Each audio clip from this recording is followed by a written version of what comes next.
నమస్తే, welcome to I dream. నేను మీ విజిత. చాలా మందిలో గుండె జబ్బుకి, గ్యాస్ట్రిక్ ప్రాబ్లం వల్ల వచ్చే నొప్పికి చాలా మందికి తేడా తెలియదు. మనకు పెయిన్ వచ్చిందనగానే ఇది గుండె నొప్పికి సిమ్టమ్ ఏమో, రాబోతుందేమో అని చెప్పి రకరకాలుగా డౌట్స్ పడుతుంటారు, టెన్షన్ పడుతుంటారు. నిజంగా అసలు హార్ట్ అటాక్ వల్ల వచ్చే పెయిన్ ఎలా ఉంటుంది? చాలా మందిలో సహజంగా హార్ట్ అటాక్ అనేది సడన్ గానే వస్తుంది. పెయిన్ సిమ్టమ్స్ మనం అయితే ఐడెంటిఫై చేయలేము. ఇవన్నీ ఏ రకంగా ఉంటాయో ఇప్పుడు సార్తో మాట్లాడి తెలుసుకుందాం. ప్రస్తుతం నాతో పాటు ఉన్నారు కన్సల్టెంట్ కార్డియాలజిస్ట్ లక్కిరెడ్డి కిరణ్ కుమార్ రెడ్డి గారు. ఇప్పుడు సార్తో మాట్లాడిద్దాం. నమస్తే సార్. నమస్తే అండి. సార్, చాలా మంది కూడా గ్యాస్ట్రిక్ నొప్పితో బాధపడుతుంటారు. అది గ్యాస్ట్రిక్ నొప్పా, లేదంటే ఈ మధ్య కాలంలో చాలా మంది సడన్ గా హార్ట్ అటాక్ వచ్చి చనిపోయే వాళ్ళని చూస్తున్నాము. అలా జరిగింది, నాకు కూడా అలానే జరుగుతుందా, ఇది గుండె నొప్పేమో, ఇలాంటి డౌట్స్ చాలా మందిలో ఉన్నాయి.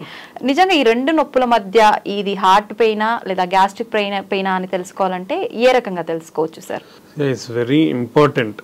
ఫస్ట్ థింగ్ ఏంటంటే మనము హార్ట్ అటాక్ రిలేటెడ్ నొప్ప లేదా గ్యాస్ట్రిక్ పెయిన్ అని తెలుసుకోవడం మంచిదే. కానీ దీంట్లో కొన్ని చిన్న పాయింట్స్ కూడా నేను మళ్ళీ ఫైనల్ కన్క్లూజన్ లో చెప్తాను. ఫస్ట్ ఏంటంటే హార్ట్ అటాక్ రిలేటెడ్ పెయిన్ అనేది మనకి పర్టికులర్లీ లెఫ్ట్ సైడ్, అంటే మన గుండె ఎక్కడ లెఫ్ట్ సైడ్ లో ఉంటుంది. సో లెఫ్ట్ సైడ్ లో బరువుగా ఉండడం ఇంపార్టెంట్. అంటే ఇప్పుడు ఫర్ సపోజ్ ఒక ముగ్గురు నలుగురు కలిసి మీ జస్ట్ టైట్ హ్యాండ్స్ పెట్టి స్క్వీజ్ చేస్తారు, పిసికేస్తారంటారు చూడండి మనిషిని, అలా పిసికేసినట్లు అంత బరువు ఉండడం, లేదా ఒక 100 kg బరువు ఛాతి మీద పెట్టినట్లు ఉండడం, అంటే హెవీనెస్ అంటాం. సో ఆ హెవీనెస్ అనేది చాలా ఇంపార్టెంట్. యూజువల్ గా ఎవరైనా సివియర్ పెయిన్ ఉన్న వాళ్ళు ఇలా చూపిస్తారు, చాలా బరువు ఉందన్నట్లు గుండె మీద. This is called typical classical sign అంటాం. లెవైన్ సైన్ అని కూడా మనకి స్పెసిఫిక్ నేమ్ కూడా ఇచ్చారు. ఓకే, సో అది ఇంపార్టెంట్ థింగ్. దాంతో పాటు ఏమవుతుందంటే ఎయిర్ హంగర్. మనకి అంత డిస్కంఫర్ట్ ఉన్నప్పుడు ఏమవుతుందంటే మనకి ఊపిరి పీల్చుకోవడం చాలా ఇబ్బంది అనిపిస్తుంది. అది సెకండ్ పాయింట్. దాంతో పాటు మనకి విపరీతంగా చెమటలు పట్టే అవకాశం ఉంటుంది. దెన్ మనకి రేడియేటింగ్ పెయిన్ అంటాం. ఈ పెయిన్ అనేది మనకు నర్వ్స్ రిలేటెడ్ అన్నీ ఉంటాయి కాబట్టి, సో ఈ పెయిన్ అనేది మనకి కామన్గా లెఫ్ట్ భుజానికి, లెఫ్ట్ ఈ చేతికి పెయిన్ పాకే అవకాశం ఉంటుంది. ఓకే, ఇది మెయిన్ పాయింట్స్. ఈ 4 సమ్ టైమ్స్ కొందరిలో వామిటింగ్ వచ్చినట్లు ఉండడం కానీ, వామిటింగ్ అవ్వడం కానీ జరగచ్చు. సో ఈ కాంపనెంట్స్ అన్ని important heart attack related pain అనేది. ఇలా కాకుండా ఈ పెయిన్ అనేది ఇక్కడ రావచ్చు, రైట్ సైడ్ చేతికి కూడా పెయిన్ రావచ్చు, లేదంటే కడుపులో కూడా నొప్పి రావచ్చు. సమ్ టైమ్స్ ఈ కింద భాగం చెస్ట్ లో కూడా మాత్రమే నొప్పి ఉండొచ్చు. సో ఇలా ఓన్లీ జా పెయిన్ అంటాం, దవడ నొప్పి మాత్రం కూడా ఉండొచ్చు. సో ఇలా కూడా ప్రజెంట్ అవ్వచ్చు. అంటే ఇదే ఈ మాదిరిగానే పెయిన్ ప్రజెంట్ అవుతుంది అనేది డెఫినెటివ్ కాదు. ఇలా ఉంటే majority of the time heart attack related. ఇలా కాకుండా వేరే రకంగా వచ్చినా హార్ట్ అటాక్ ఉండే అవకాశం ఉంటుంది. అది ఉంటుంది. పర్టికులర్లీ మనము age elderly people more than 60 years తీసుకున్నా, ఫీమేల్స్ తీసుకున్నా, దెన్ షుగర్ ఉన్న వాళ్ళు, వీళ్ళ ముగ్గురిలో యూజువల్గా ఈ టిపికల్ సిమ్టమ్స్ అంటాం. ఇప్పుడు మనం ఏదైతే మాట్లాడుకున్నామో హార్ట్ అటాక్ రిలేటెడ్ పెయిన్, అవి తక్కువగా ఉండే అవకాశం ఉంటుంది. అంటే ఈ విధంగా వాళ్ళకి చాలా తక్కువగా మాత్రమే చూస్తాం. ఓకే, అది. So next gastric related pain. Usual gastric అంటే ఏంటి? గ్యాస్ పెయిన్ అంటారు, ఇంకోటి అల్సర్ పెయిన్ అంటారు. మనకి పెప్టిక్ అల్సర్ అంటాం. మన బాడీ అంటే మన పొట్టలో యాసిడిటీ, అంటే యాసిడ్, మన స్టమక్ లో యాసిడ్ ఉంటుంది, అది ఎక్కువ అయిపోయి మనకి అది రిఫ్లక్స్ అంటాం. గ్యాస్ట్రో ఈసోఫేజియల్ రిఫ్లక్స్ డిసీజ్ అంటాం. రిఫ్లక్స్ అంటే ఏంటి?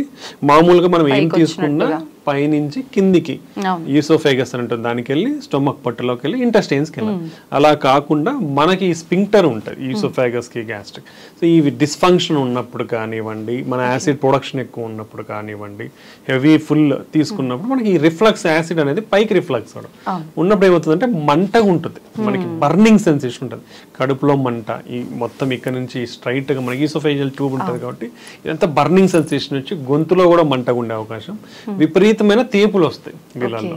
Okay, associate with belchings, burpings, belchings, తేపులు ఎక్కువగా ఉండడం, లేదంటే బ్లోటెడ్ సెన్స్ అంటే మన పొట్ట అంతా ఉబ్బిపోయినట్లు ఉండడము అనేది జరుగుతుంది. ఇది గ్యాస్ట్రిక్ రిలేటెడ్ పెయిన్.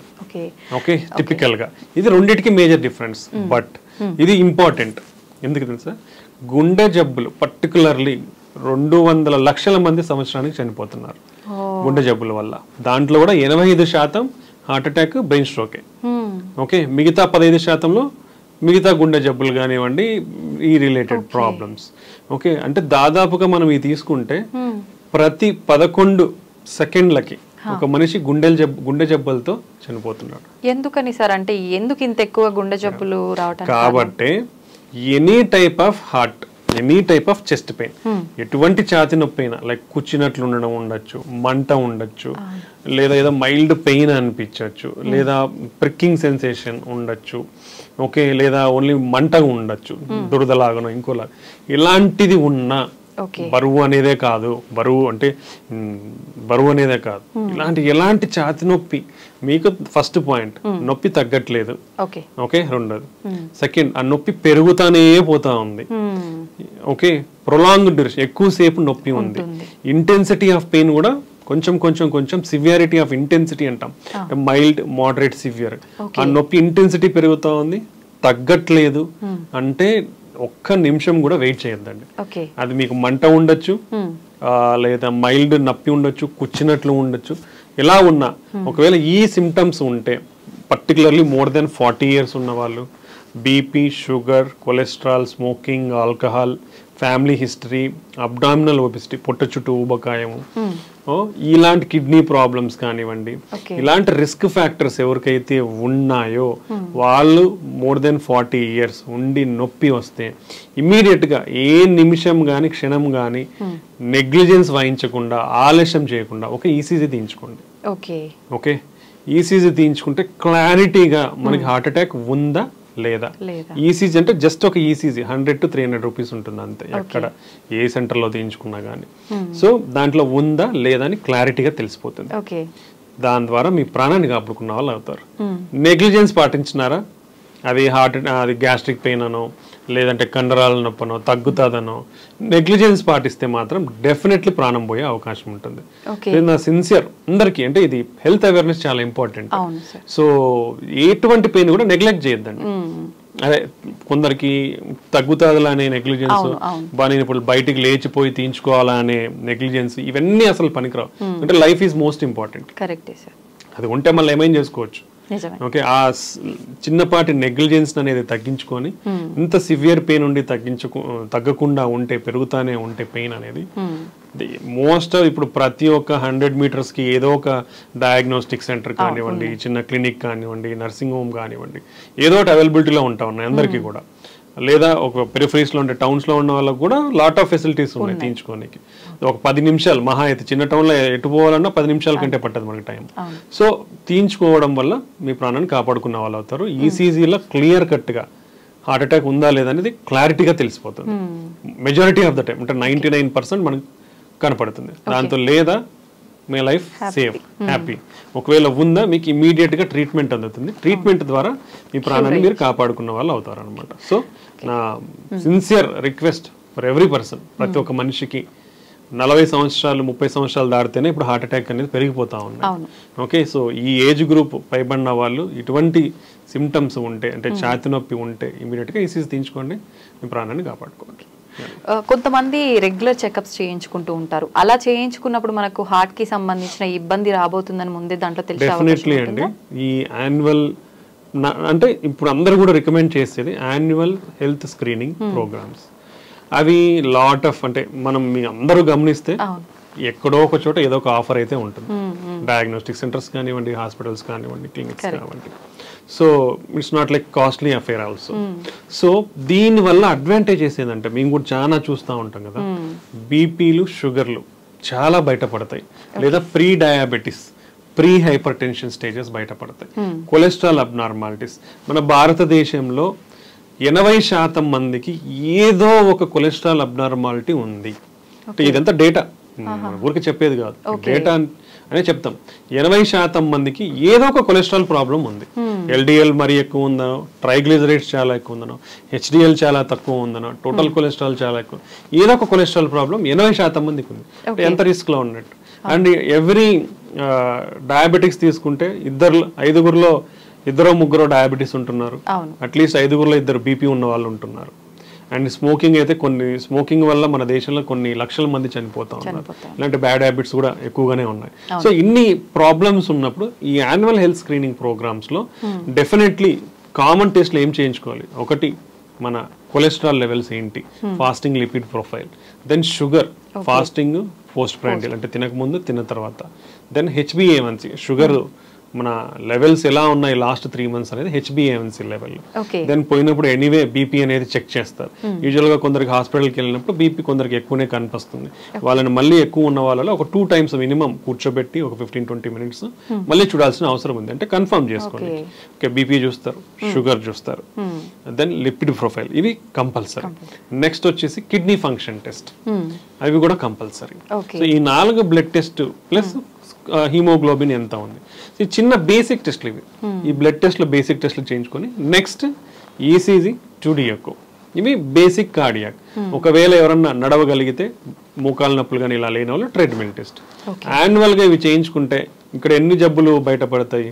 బీపీ ఉందా లేదా తెలుస్తుంది, షుగర్ ఉందా లేదా తెలుస్తుంది, కొలెస్ట్రాల్ ప్రాబ్లం ఉందా లేదా తెలుస్తుంది, కిడ్నీ ప్రాబ్లం ఉందా లేదా తెలుస్తుంది. అసలు ఎటువంటి హార్ట్ ప్రాబ్లం అయినా ఈసీజీ స్కాన్ ట్రెడ్మిల్లో తెలిసిపోతాయి. అంటే majority of the problems basic టెస్ట్లు చేయించుకోవడం వలన బయటపడిపోతాయి. ఈ బయటపడినప్పుడు మనం జాగ్రత్తలు తీసుకుంటే అవి అడ్వాన్స్ స్టేజ్కి పోకుండా మనం ముందు నుంచే జాగ్రత్తలు, లైఫ్ స్టైల్ విధానాల్లో మార్పులు చేసుకోవడం వల్ల కానీ, లేదా మరీ ఎక్కువ లెవెల్స్ లో మనకున్న ప్రాబ్లమ్స్ ఉంటే దాన్ని మందుల ద్వారా కానీ మనం కంట్రోల్ చేసుకునే అవకాశం ఉంటుంది. సో ఈసీజీ 2D ఎకో ఈ 2 టెస్ట్లతో ఎటువంటి గుండె ప్రాబ్లం అయినా మనం కనిపెట్టచ్చు. మాక్సిమం మెజారిటీ ఈసీజీలో కానివ్వండి 2D ఎకో స్కాన్ లో కానివ్వండి తెలిసిపోతుంది. సార్ చాలా మంది మూవీస్ లో చూస్తుంటాం ఎక్కువగా, రియల్ గా అంటే అంత ఐడియా లేదు కానీ పక్కన పడుకున్న వాళ్ళని కూడా పిలవటానికి వాయిస్ రాకుండా సడన్ గా పెయిన్ ఎక్కువైపోయి చాలా ఇబ్బంది పడ్డట్టుగా మనం చూస్తుంటాం. నిజంగా అలా జరుగుతుందా? వాయిస్ కూడా రాకుండా హార్ట్ పెయిన్ వచ్చినప్పుడు అంత ఇబ్బందిగా అలా ఉంటుందా? అంటే హార్ట్ అటాక్స్ వచ్చినప్పుడు మెజారిటీ ఆఫ్ ద పీపుల్ ఈ డిఫరెంట్ టైప్స్ గా ప్రజెంట్ అవ్వచ్చు. అందరూ తెలుసుకోవచ్చు. కొందరు సైలెంట్ హార్ట్ అటాక్స్ అంటే వాళ్ళకు వచ్చినట్లు కూడా తెలియదు, బట్ అఫెక్ట్ అవుతారు ఒకటి. దెన్ కొందరు సడన్ గా చనిపోతారు, అంటే నిద్రలో హార్ట్ అటాక్స్ వస్తే సడన్ గా చనిపోతారు. ఓకే, దెన్ హార్ట్ అటాక్ వచ్చి మనము హాస్పిటల్కి వెళ్ళే ఇంత advancements in transport, treatment, diagnostic facilities వచ్చినా కూడా even at this advanced world almost nearly to 50% of the heart attack cases హాస్పిటల్కి వెళ్ళక ముందే కూడా చనిపోతున్నారు. ఓకే, బికాస్ ఆఫ్ నెగ్లిజెన్స్ కానివ్వండి, డిలే ఇన్ డయాగ్నోసిస్ కానివ్వండి, ర్యాపిడ్ మనకి అడ్వాన్సెస్ వచ్చేసాయి డయాగ్నోస్ చేయడంలో కానివ్వండి, ట్రాన్స్పోర్టేషన్లో కానివ్వండి. But even now majority of the heart attacks ఇంకా హాస్పిటల్కి రాకముందే ప్రాణాలు కోల్పోతున్నారంటే మనం దాని ఆవశ్యకతను గుర్తుంచుకోవాలి ఎంత సిగ్నిఫికెంట్ అనేది. Okay, then definitely severe intense pain ఉన్నప్పుడు మనకు అసోసియేటెడ్ గుండె వీక్ అయ్యే ఛాన్స్ ఉంటుంది. ఆ టైంలో ఆయాసం ఎక్కువ ఉండే అవకాశం ఉంటుంది. సో వాళ్ళు they can't move out of the bed. అంటే సివియర్ గా ఆయాసం ఉందా ఏమవుతుంది, మనం కదలలేము. అండ్ మనకు హార్ట్ వీక్ అయినప్పుడు ఏమవుతుందంటే పంపింగ్ అనేది తగ్గుతుంది. సో పంపింగ్ తగ్గినప్పుడు మనకి వీక్నెస్ కూడా, జనరలైజ్డ్ వీక్నెస్ వచ్చే అవకాశం ఉంటుంది. దెన్ బ్రెయిన్ కు కూడా బ్లడ్ సప్లై తగ్గినప్పుడు గిడ్డినెస్ వచ్చే అవకాశం ఉంటుంది. సో ఇలా జరిగే అవకాశం ఉంటుంది. లేదా మనకు సడన్ ఈ గుండె యొక్క రక్తనాళం సడన్ గా బ్లాక్ అయినప్పుడు రక్తం గడ్డి మనకు వెంట్రికులర్ టెకీకార్డియాస్ అంటాం. అంటే హార్ట్ రేట్ చాలా ఎక్కువ కొట్టుకుంటుంది. అలా కొట్టుకున్నప్పుడు పంపింగ్ ఇన్ఎఫెక్టివ్ ఉంటుంది. సో పేషెంట్ దాంతోనే ఈ వీక్నెస్ కానివ్వండి, గిడ్డినెస్ కానివ్వండి, లేవలేకపోవడం కానివ్వండి జరిగే అవకాశం ఉంటుంది. సో ఈ వెంట్రికులర్ టెకీకార్డియాతోనే ఇఫ్ అది ఇమీడియట్ గా ట్రీట్ చేయాలి. ఇమీడియట్ ట్రీట్మెంట్ ఏంటి, షాక్ ఇవ్వాల్సి ఉంటుంది. దానికి అది రికగ్నైజ్ చేయడానికి ఎంతమందికి సాధ్యం అవుతుంది తెలియదు. ఓకే, సో అలాంటి వాళ్ళు ఒక నిమిషం అట్లా డిలే అయిందంటే వాళ్ళు ప్రాణాలు వెళ్ళిపోతాయి, సడన్ గా చనిపోతారు. సో ముందు జాగ్రత్త అనేది చాలా ఇంపార్టెంట్. సో ఇలాంటి అడ్వర్స్ ఈవెంట్స్ ని ప్రివెంట్ చేయాలంటే మనం రెగ్యులర్ హెల్త్ స్క్రీనింగ్ ప్రోగ్రామ్స్ అనేది కంపల్సరీ చేయించుకోవాలి. I recommend from 30 years of age, because based on the data 30 years నుంచి మనకి పెరిగిపోతున్నాయి కాబట్టి జాగ్రత్తగా 30 years నుంచే మనం స్క్రీనింగ్ చేసుకుంటే మంచిది. Next family history of heart attack or heart problems ఉన్న వాళ్ళు కంపల్సరీగా, అంటే ఇప్పుడు కొలెస్ట్రాల్ ఒకవేళ ఫ్యామిలీ హిస్టరీలో ఉందనుకోండి, వాళ్ళు from the age of 21 years నుంచే కొలెస్ట్రాల్ స్క్రీనింగ్ అనేది జరగాలి. Very high levels of cholesterol ఫ్యామిలీలో ఉంటే వాళ్ళు 10 years ఆఫ్ ఏజ్ లోనే కొలెస్ట్రాల్ అనేది వాళ్ళ పిల్లలకి చెక్ చేయించాలి. అది డెఫినెట్. అంటే ఇప్పుడు ఫ్యామిలీ హిస్టరీలో ఉన్నప్పుడు రాకుండా ప్రివెంట్ చేసే ఛాన్సెస్, అలా ట్రీట్మెంట్ ఏమైనా ఉంటుందా sir? Family history of heart attack అంటే యూజువల్ గా మనము మగవాళ్ళలో 65 సంవత్సరాల లోపు హార్ట్ అటాక్తో ఇబ్బంది పడినోళ్ళు, ఆడవాళ్ళలో 55 సంవత్సరాల లోపు ఇబ్బంది పడినోళ్ళు ఉంటే అది సిగ్నిఫికెంట్ ఫ్యామిలీ హిస్టరీ అని కన్సిడర్ చేస్తాం. సో వాళ్ళలో రాకుండా ఉండాలంటే మనం డెఫినెట్లీ ఈ అన్ని టెస్టులు అనేది ఎంత ఎర్లీగా పాసిబుల్ అయితే అంత ఎర్లీగా స్క్రీనింగ్ అనేది స్టార్ట్ చేసుకుని వచ్చింది. సో ఇలాంటి వాళ్ళలో 21 సంవత్సరాలకు మనం టెస్ట్ చేయించుకున్నప్పుడు ఒకవేళ నార్మల్ ఉంటే 5 సంవత్సరాలకు ఒకసారి చెక్ చేయించుకోవచ్చు. బట్ అట్లీస్ట్ మనకు తెలుస్తుంది మనకి ఏదైనా ప్రాబ్లం ఉందా లేదా అనేది. కొన్ని కంజైనైటల్ కొలెస్ట్రాల్ అబ్నార్మాలిటీస్ ఉంటాయి, జెనెటిక్ అబ్నార్మాలిటీస్ ఉంటాయి. సో వాళ్ళలో కొన్ని ఈ కొలెస్ట్రాల్ ప్రొడక్షన్ దాంట్లో స్టెప్స్ ఉంటాయి, చాలా బయోకెమికల్ స్టెప్స్ ఉంటాయి. అలా ఎంజైమ్ డెఫిషియన్సీస్ కానివ్వండి, ఇలా ఉన్న వాళ్ళలో కొలెస్ట్రాల్ చాలా అబ్నార్మల్గా ఉండే అవకాశం ఉంటుంది. అలాంటి వాళ్ళలో ఒక్కొక్కరికి ఈ చిన్న బంప్స్ లాగా ఉంటాయి. మన టెండాన్ గ్జాంథోమస్ అంటాం, ఐలిడ్స్ దగ్గర గ్జాంథోమస్ అంటాం. అంటే కొంచెం వైట్ కలర్గా ఉండే చిన్న బుడపలాగా వచ్చే అవకాశం ఉంటాయి అనమాట. సో అలా ఎవరికన్నా ఉంటే వాళ్ళని ఐడెంటిఫై చేయగలుగుతాం మనం. అలాంటి వాళ్ళు definitely familial cholesterol, genetic cholesterol abnormals ఉండొచ్చు. అలా కాకుండా ఈ జెనెటిక్ అబ్నార్మల్స్లో మన ఆర్కస్, మన కంటి కార్నియా ఉంటుంది, దాని చుట్టూ తెల్లగా కూడా అయ్యే అవకాశం ఉంటుంది. సో ఈ రెండే మనకు జెనెటిక్ కొలెస్ట్రాల్ ప్రాబ్లమ్స్ లో మనకు యూజువల్ గా బయట కనిపించేది. సో అలాంటివి ఉన్నప్పుడు అర్లీగా ఐడెంటిఫై చేసి వాళ్ళకి టెస్టులు చేయించుకుంటే మనం దాన్ని కంట్రోల్ గా, అగ్రెసివ్ గా కంట్రోల్ చేసే అవకాశం ఉంటుంది. ఎందుకంటే ఎంత కొలెస్ట్రాల్ ఎక్కువ ఉంటే అంత రిస్క్ జోన్ లా ఉన్నట్లు. సో అర్లీ ఐడెంటిఫికేషన్ చేయగలిగితే మనం దాన్ని తగ్గించుకునే అవకాశం ఎక్కువగా ఉంటుంది అనమాట. ఓకే. అయితే సార్ జనరల్ గా మన చిన్న పిల్లలకు కూడా తెలుసు స్మోకింగ్ చేస్తే లంగ్స్ పాడవుతాయి అని చెప్పి. మరి లంగ్స్ ఎఫెక్ట్ అవుతుంది అని తెలుసు, కానీ దీనివల్ల హార్ట్ ఎలా ఎఫెక్ట్ అవుతుంది, ఈ ప్రాసెస్ ఎలా జరుగుతుంది? ఇప్పుడు స్మోకింగ్ చూస్తే స్మోకింగ్ లో హార్మ్ఫుల్ కెమికల్స్ అనేది చాలా ఉంటాయి. నికోటిన్ ఒకటే కాదు, నికోటిన్, టార్, హెవీ మెటల్స్ అంటాం, ఇలాంటివి చాలా ఇంప్యూరిటీస్ ఉంటాయి స్మోకింగ్ లో. అది అందరూ తెలుసుకోవాలా. ఓకే, ఇలాంటి అన్ని కెమికల్స్ వల్ల మన బాడీలో ఏమవుతుందంటే లంగ్స్ లోకి ఎంటర్ అయినప్పుడు స్లోగా it will enter into blood stream. ఆ కాంపౌండ్స్ అన్ని కూడా బ్లడ్ స్ట్రీమ్ లోకి ఎంటర్ అవుతాయి. ఎంటర్ అయినప్పుడు ఇన్ఫ్లమేషన్ అంటాం. ఇన్ఫ్లమేషన్ అంటే చెడు కణాలు.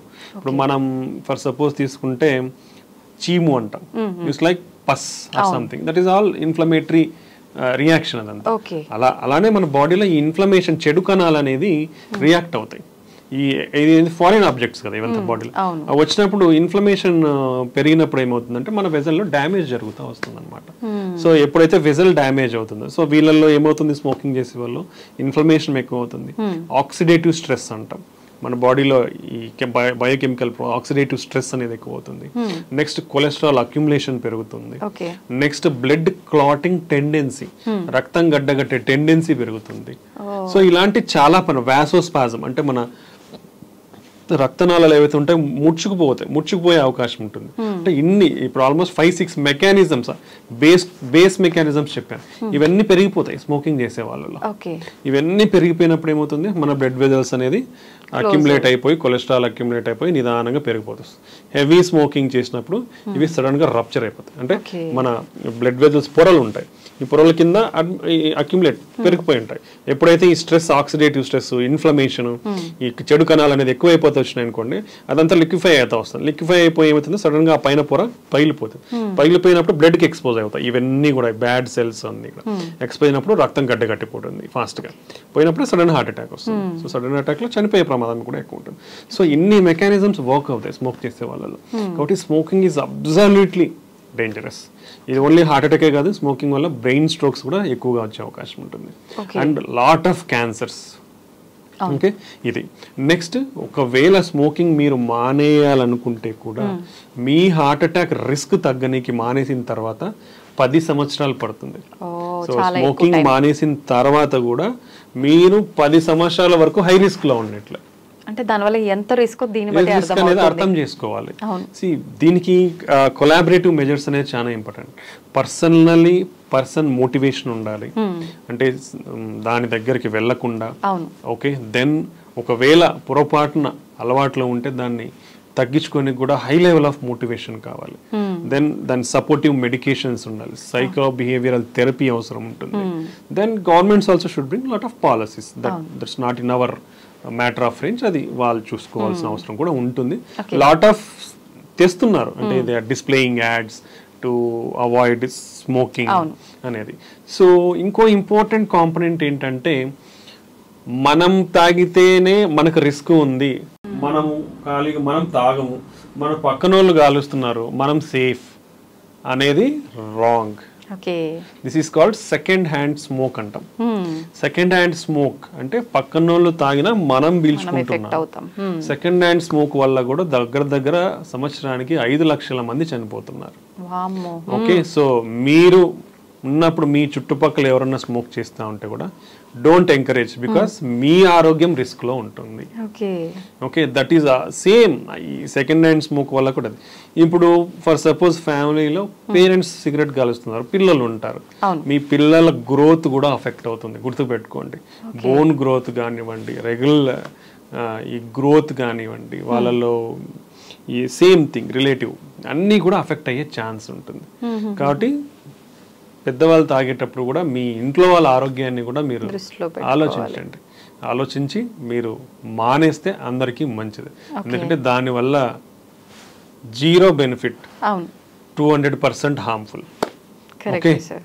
నిజంగా స్మోక్ చేసే వాళ్ళు ఎంతో దూరాన్ని ఉన్నా కూడా మనకు అది వస్తూనే ఉంటుంది, ఆ ఫీలింగ్ తెలుస్తుంది ఎక్కడో స్మోక్ చేస్తున్నారని. నిజంగా ఎంత డిస్టెన్స్ లో మనం ఉంటే అది ఎఫెక్ట్ అయ్యే అవకాశం ఉంటుందంటారు?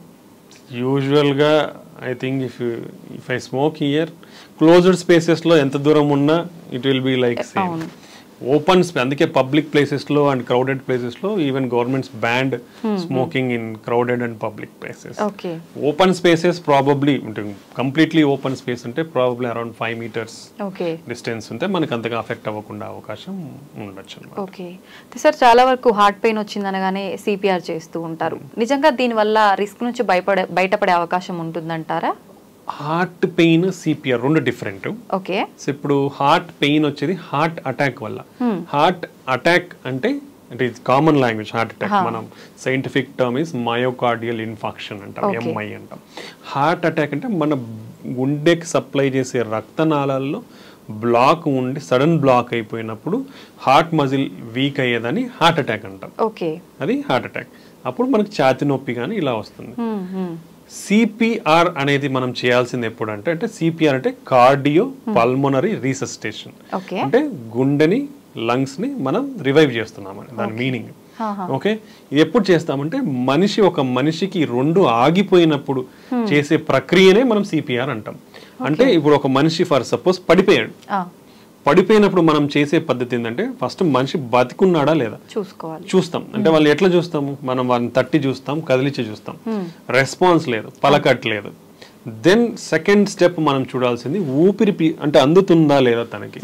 అది మనము ముక్కు దగ్గర వేలు పెట్టినా చెస్ట్ రైజ్ అవుతుందా, చెస్ట్ ఆర్ అబ్డామెన్ పైకి కిందకి తెలుస్తుంది. సో ఈ రెండిట్లో ఏది లేనప్పుడు వాళ్ళ ఊపిరి అందట్లేదు అనేది అర్థం.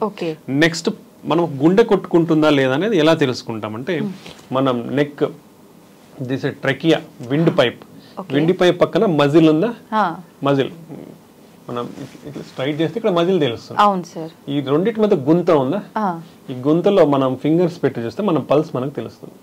ఓకే, అంటే హార్ట్ బీట్ లాగా. యా, పల్స్ అంటాం. ఓకే, ఇదంటే బ్లడ్ వెజల్ పల్సేషన్స్ కొట్టుకుంటుంటది, బ్లడ్ పంప్ అయినప్పుడు అది పల్స్ తెలుసా. సో ప్రతి ఒక్కరు కూడా ఐడెంటిఫై చేయొచ్చు, ఇది ఈజీ. ఓకే, సో ఇది ప్రతి ఒక్కరు కూడా తెలుసుకోవచ్చు. ఈ పల్స్ ఉందా లేదా అని చూస్తాం. ఎందుకంటే యూజువల్ గా మనం నాడి అనేది జనరల్ గా ఇక్కడ చెక్ చేస్తాం. బట్ మనకి ఎప్పుడైనా హార్ట్ ప్రాబ్లం ఉన్నప్పుడు ఈ నాడి మనకి యూజువల్ గా తెలియదు. ఇది గుండెకి దగ్గరలో ఉంటుంది కాబట్టి ఇక్కడ తెలిసే అవకాశం ఉంటుంది. సో ఈ పల్స్ కూడా లేకుంటే గుండె కూడా కొట్టుకోవట్లేదని అర్థం. సో మనిషి రెస్పాన్స్ లేదు, ఊపిరి లేదు, గుండె కూడా కొట్టుకోవట్లేదు అన్నప్పుడు చేసే బేసిక్ ట్రీట్మెంట్ నే మనం సిపిఆర్, కార్డియో పల్మనరీ రీసస్సిటేషన్ అంటాం అన్నమాట. దీన్నే బేసిక్ లైఫ్ సపోర్ట్. అంటే కార్డియాక్ అరెస్ట్, కంప్లీట్ గా మనిషి like at the verge of death, ఉన్నప్పుడు చేసే ప్రక్రియనే కార్డియో పల్మనరీ రీసస్సిటేషన్. దీన్నే బేసిక్ లైఫ్ సపోర్ట్. ఇది ప్రతి ఒక్కరూ నేర్చుకోవాల్సిన ప్రొసీజర్. ఇది ప్రతి ఒక్కరు ట్రైన్ అవ్వాలి, రికగ్నైజ్ చేయగలగాలి. అది రికగ్నైజ్ చేసినప్పుడు వాళ్ళ బేసిక్ సిపిఆర్ ఇవ్వగలగాలి. ఇది ఎవ్రీ హ్యూమన్, ఎవ్రీ ఇండివిజువల్ ప్రతి ఒక్కరు నేర్చుకోవాలి కూడా, కంపల్సరీగా నేర్చుకోవాలి. మనం ఏ సోషల్ మీడియా ఛానల్కి పోయినా దీని గురించి అవగాహన ఉంటుంది, ఎలా చేయాలనేది ట్రైనింగ్ ప్రోగ్రామ్స్ కూడా చాలానే జరుగుతూ ఉంటాయి. Everybody should train in this. దానివల్ల అట్లీస్ట్ ఎప్పుడో ఒకసారి మన లైఫ్ టైంలో మనం ఈ సినారియో ఫేస్ అయ్యే ఛాన్స్ డెఫినెట్లీ ఉంటుంది. అట్లీస్ట్ ఒక మనిషికైనా మనం ప్రాణం పోసే అవకాశం ఉంటుంది నిజంగానే. సో ఒక మనిషి ప్రాణం ఈవెన్ సామాన్యుల చేతిలో కూడా ఉంది. సార్, సార్బిట్రేట్ అనే ఒక టాబ్లెట్ మనం వాళ్ళకు హార్ట్ పెయిన్ వచ్చినప్పుడు ఇవ్వటం వల్ల కొంతలో కొంత మనం హాస్పిటల్కి వెళ్ళేలోపు వాళ్ళ ప్రాణాలని కాపాడే అవకాశం ఉంటుందని చెప్పి అంటుంటారు కదా, నిజమే అంటారా? యూజువల్లీ సార్బిట్రేట్ అనేది ఎవరికి పాకెట్ లో ఉండదు. అవును. అది ఎవరి దగ్గర ఉంటుందంటే హార్ట్ అటాక్ తో అఫెక్ట్ అయిన వాళ్ళ దగ్గర మాత్రం ఉంటుంది. వాళ్ళకి ఎప్పుడన్నా పెయిన్ వస్తే తీసుకోండి, సివియర్ పెయిన్ వస్తే మీకు ఆ టైంలో రిలీఫ్ అయ్యేదానికి టైం ఉంటుంది, మీరు రీచ్ అయ్యేదానికి ఉంటుంది అనేసి చెప్తాం. ఎందుకంటే సార్బిట్రేట్ అనేది నైట్రేట్స్ అంటాము.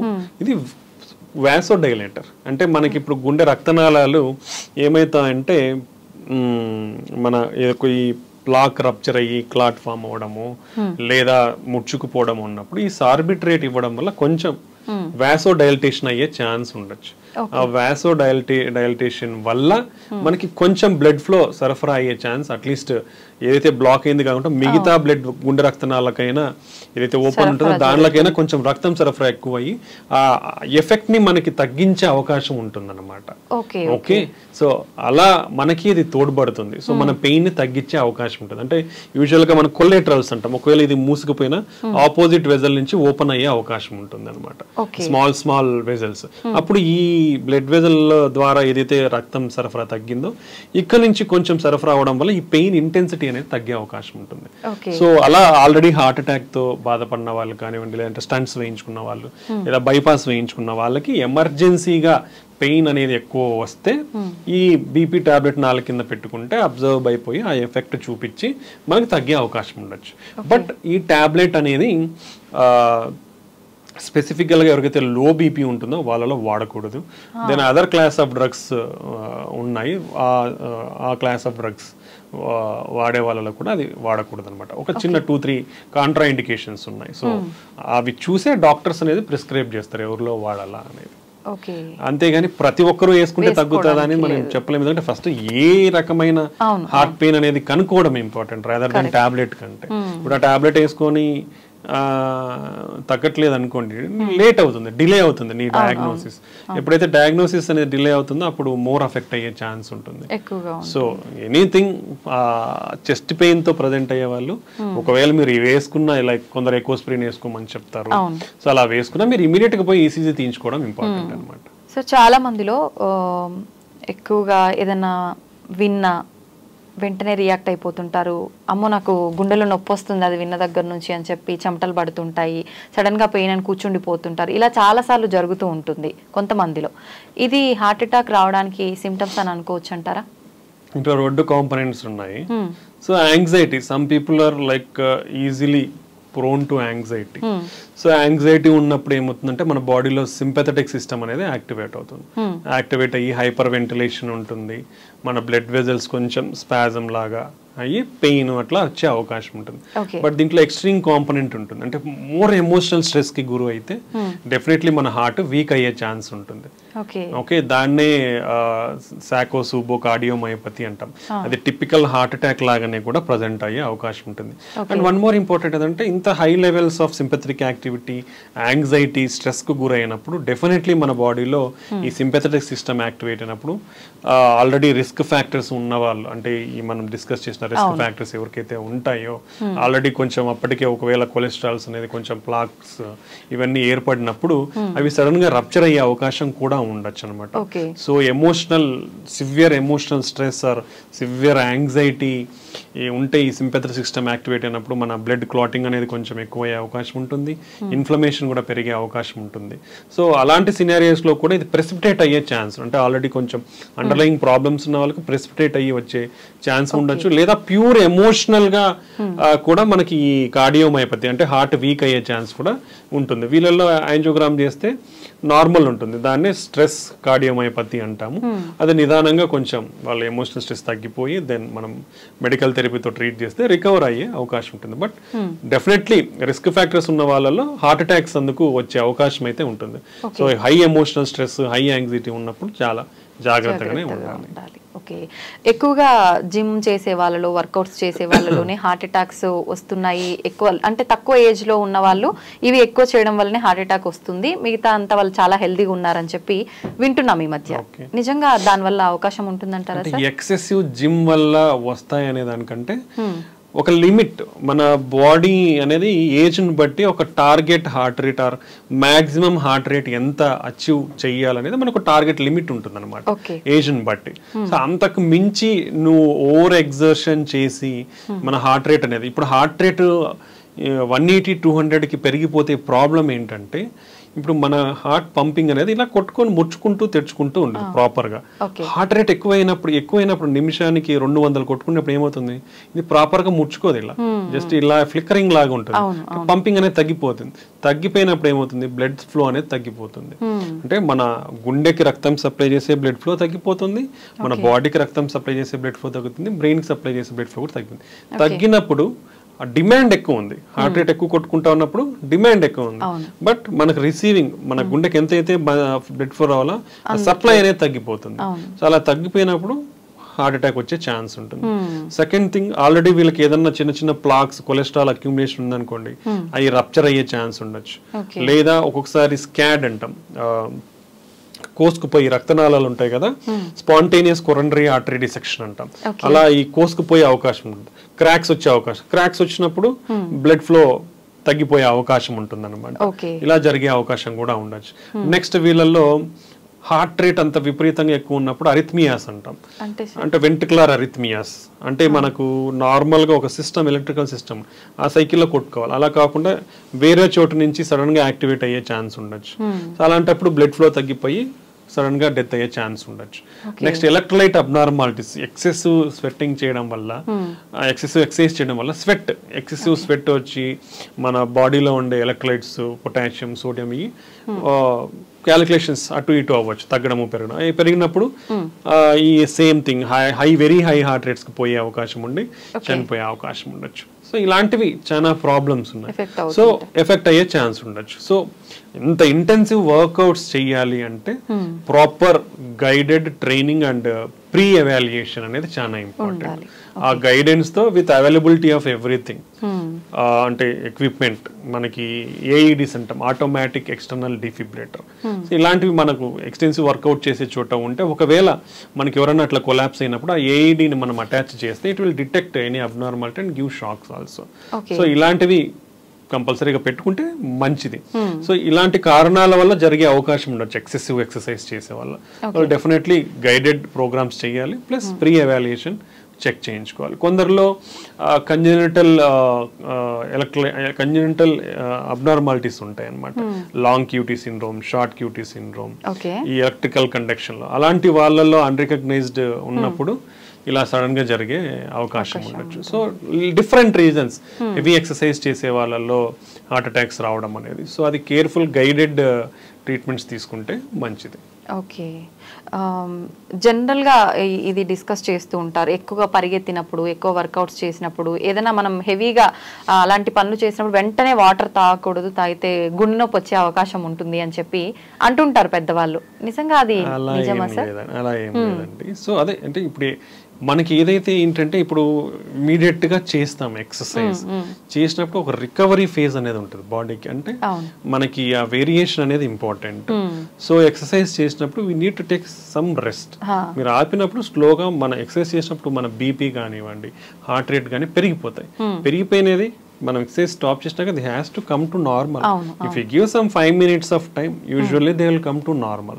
Then you can take, not a problem. అలా తాగకూడదు అనేది అయితే ఏం లేదు. ఓకే సార్, బ్రెయిన్ స్ట్రోక్ కి హార్ట్ అటాక్ కి సంబంధం ఉందా? ఇది వచ్చిన వాళ్ళకి అది వచ్చే అవకాశం, అది వచ్చిన వాళ్ళకి డెఫినెట్లీ ఉంటుంది. ఎందుకంటే ఈ రెండు కూడా అఫెక్ట్ అయ్యేది రక్తనాళాలలో కొవ్వు పేరుకుపోయి బ్లడ్ ఫ్లో అనేది తగ్గడం వల్ల వస్తాయి. ఇప్పుడు బ్రెయిన్ స్ట్రోక్ అనేది కూడా అట్లా అదే వస్తుంది. బ్రెయిన్ స్ట్రోక్ లో కూడా 2 రకాలు ఉంటాయి.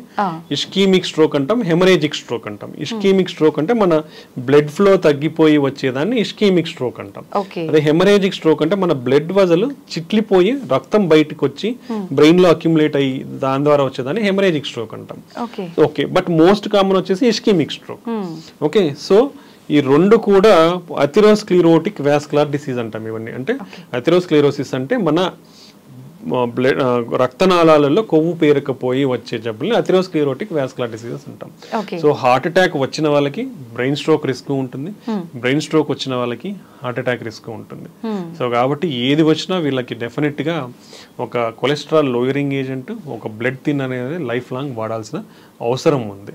ఒకసారి బ్రెయిన్ స్ట్రోక్ వచ్చిన వాళ్ళకి మళ్ళీ బ్రెయిన్ స్ట్రోక్ వచ్చే అవకాశం కూడా చాలా ఎక్కువ ఉంటుంది.